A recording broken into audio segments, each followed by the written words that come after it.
দেখুন এগুলো কিন্তু বেশ শক্ত হয়ে গিয়েছে, আর একটু থাকলে আরও শক্ত হয়ে যাবে। আর ভেতরটা দেখুন শুধু একবার, একদম রসালো, একটাও কিন্তু বোঁদে ছেড়ে ছেড়ে যাচ্ছে না। যে কেউ দেখলে খেতে ইচ্ছে করবে। কিন্তু এরকম বোঁদের মতিচুর লাড্ডু বানিয়ে কিন্তু আপনারা ঠাকুরের ভোগ হিসেবেও দিতে পারবেন। নমস্কার বন্ধুরা, ডোনার রান্নাঘরে সবাইকে স্বাগত। আশা করছি সবাই ভালো আছেন। তো প্রতিদিনের মতন আবারও নতুন ভিডিও নিয়ে চলে এসেছি আপনাদের সাথে শেয়ার করবো বলে।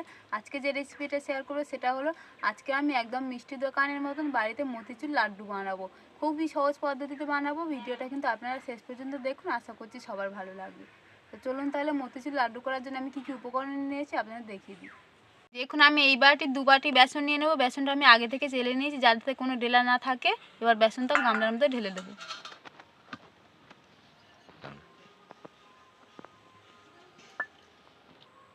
ওর মধ্যে দিয়ে দিচ্ছি ছোটো চামচের একদম 1 চিমটে খাওয়ার সোডা। অল্প করে দিয়ে দিচ্ছি কেশরীয় কালার। এবার ওই শুকনো অবস্থায় আমি ভালো করে মিশিয়ে নেব।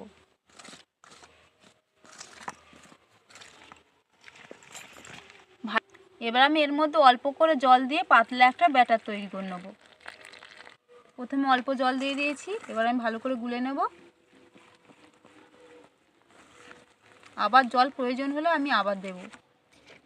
আবার একটু জল দিয়ে দিচ্ছি।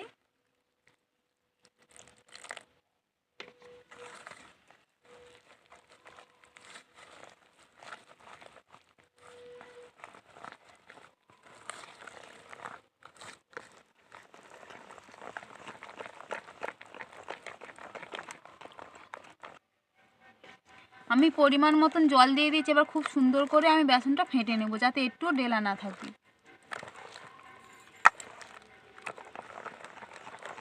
দেখুন ব্যাটারটা আমি খুব সুন্দর করে ফেটে নিয়েছি। আমি কিন্তু বেশি মোটা করিনি, একটু পাতলা করেছি। আমি দেখুন হাত দিয়ে ফেলে দেখাচ্ছি, দেখুন কত সুন্দর করে পড়ছে। বেসনটা আমার ফাটা হয়ে গিয়েছে। এবার এটাকে আমি চাপা দিয়ে রেখে দেবো, দিয়ে ওইদিকে বোঁদেগুলো ভাজার জন্য আমি উনানটা জ্বালিয়ে নেব। বোঁদেগুলো ভাজার জন্য আমি উনানটা জ্বালিয়ে নিয়েছি। এবার কড়ার মধ্যে তেল দিয়ে দিচ্ছি। একটু জড়িয়ে দেবো। আমি কিন্তু তেলটা খুব বেশি গরম করব না, হালকা আঁচেই বোঁদেগুলো ভেজে নেব। উনুনটা জ্বালিয়ে নিয়েছি, তেলটাও আমার হালকা গরম হয়ে গিয়েছে। এবার আমি যে বেসনটা ফেটে রেখেছিলাম সেইটা একটু ফেলে দেখবো কেমন হয়েছে তেলটা। দেখুন দিতেই মতো সঙ্গে সঙ্গে ভেসে উঠছে, তার মানে তেলটা হালকা গরম হয়ে গিয়েছে। এবার আমি এখানে একটা ঝাঁঝরি নিয়েছি। দেখুন এই ঝাঁঝরির মধ্যে বাটি করে একটু অল্প অল্প দেব। প্রথমে অল্প দিয়ে দিচ্ছি। দেখুন হালকা এরম করার গায়ে ঘা মারবো।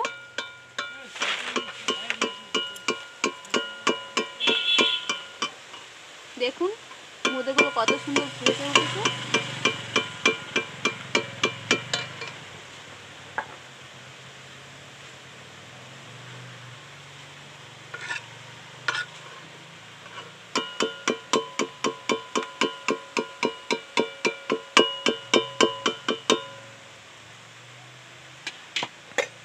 এবার খুন্তি দিয়ে একটু এরকম নেড়ে দেবো। আমি কিন্তু খুব বেশি ভাজবো না, 30 সেকেন্ডের মতন ভেজে নেব, নিয়ে তারপরে ছাঁকনিটা দিয়ে তুলে নেব। আমি 30 সেকেন্ডের মতন একটু নেড়ে চেড়ে নিচ্ছি। দেখুন 30 সেকেন্ডের মতন আমি ভেজে নিয়েছি, আর কত সুন্দর হয়েছে দেখুন। এবার আমি তুলে নিচ্ছি তেল ঝরিয়ে।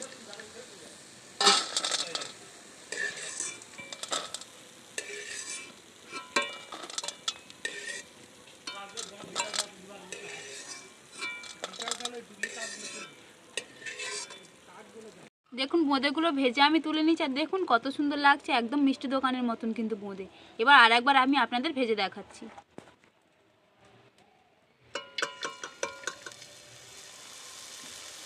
হালকা করে ঘা মারতে হবে। দেখুন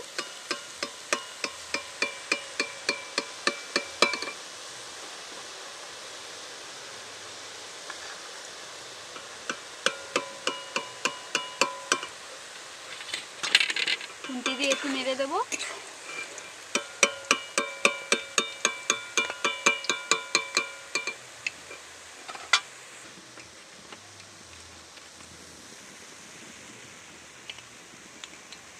দেখুন বোঁদেগুলো আমার ভাজা হয়ে গিয়েছে, এবার আমি তুলে নিচ্ছি।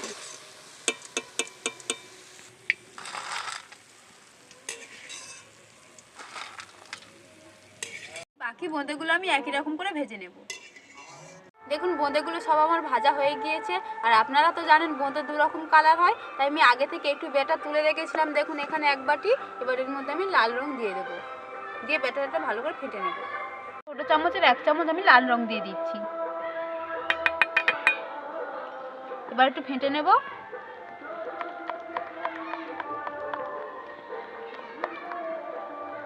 দেখুন খুব সুন্দর লাল হয়ে গিয়েছে কিন্তু।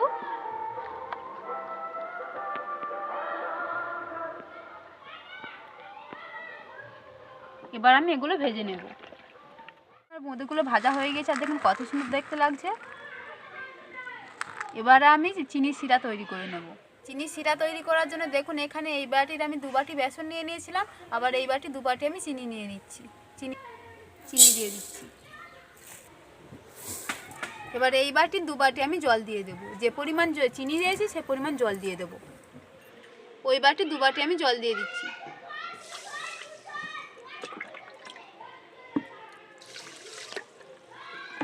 এবার আমি ভালো করে জাল দিয়ে চিনিটা গলিয়ে নেব। চিনিটা গলে গিয়েছে আর দেখুন জলটা ফুটছে। আর কিছুক্ষণ আমি জাল দিলে চিনির ছিটটা চলে আসলে আমি বোঁদেগুলো তুলে দেবো। দেখুন চিনির শিরাটা আমার তৈরি হয়ে গিয়েছে। চিনির শিরাটা কিন্তু আমি বেশি মোটা করিনি, একটু পাতলা মতন রেখেছি। দেখুন এবার আমি ভেজে রাখা বোঁদেগুলো দিয়ে দিচ্ছি ওর মধ্যে।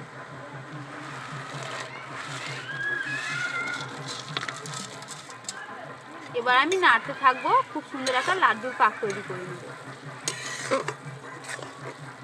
এরকম করে নাড়বো।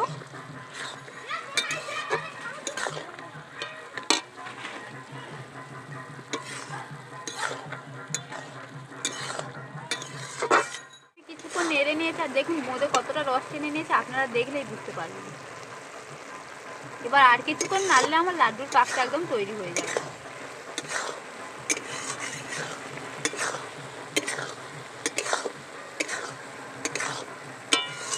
দেখুন আমি কিছুক্ষণ নেড়ে চেড়ে নিয়েছি আর আমার লাড্ডুর পাকটা কিন্তু একদম তৈরি হয়ে গিয়েছে। এবার আমি নামিয়ে নিয়ে একটু ঠান্ডা করে নেব।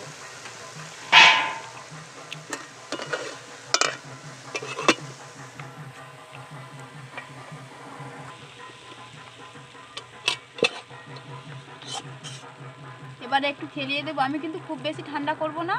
বোঁদেগুলো আমি এবার একটু ঠান্ডা করে নিয়েছি। এবার আমি মোতিচুর লাড্ডুগুলো তৈরি করে নেব।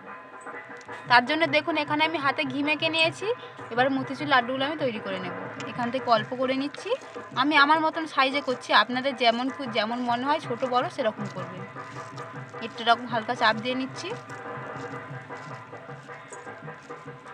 আমি কিন্তু লাড্ডুগুলো এক হাতে করছি।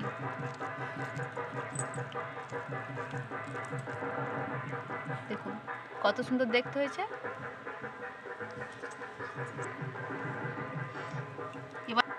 এবার আর একটা তৈরি করে আমি দেখাচ্ছি। এখান থেকে অল্প নিয়ে নিচ্ছি।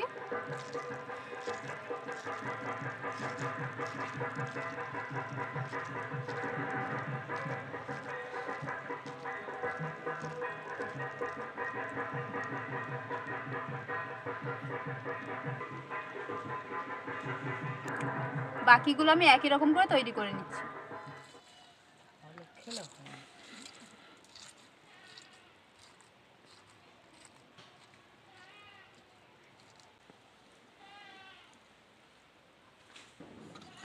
দেখুন বন্ধুরা মোতিচুর লাড্ডুগুলো কিন্তু আমার একদম তৈরি হয়ে গিয়েছে। আর দেখেই দেখুন খেতে ইচ্ছে করবে, একদম দোকানের মতন। আমি একটা ভেঙে দেখাচ্ছি কত সুন্দর হয়েছে ভেতরটা। দেখুন এগুলো কিন্তু বেশ শক্ত হয়ে গিয়েছে, আর একটু থাকলে আরও শক্ত হয়ে যাবে। আর ভেতরটা দেখুন শুধু একবার, একদম রসালো। একটাও কিন্তু বোঁদে ছেড়ে ছেড়ে যাচ্ছে না।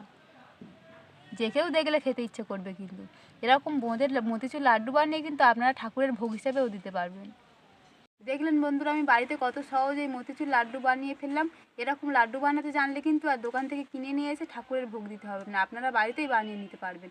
আজকে আমার এই মোতিচুরের লাড্ডুর ভিডিওটা যদি আপনাদের ভালো লেগে থাকে তাহলে ভিডিওতে একটা লাইক করবেন। আর আমার নতুন নতুন ভিডিও পেতে চ্যানেলটি সাবস্ক্রাইব করে পাশে থাকা বেল আইকনটি প্রেস করবেন। আর ভিডিওটা স্কিপ না করে সম্পূর্ণ দেখবেন। আশা করছি সবার ভালো লাগবে। আজকের মতন ভিডিওটা এখানেই শেষ করছি।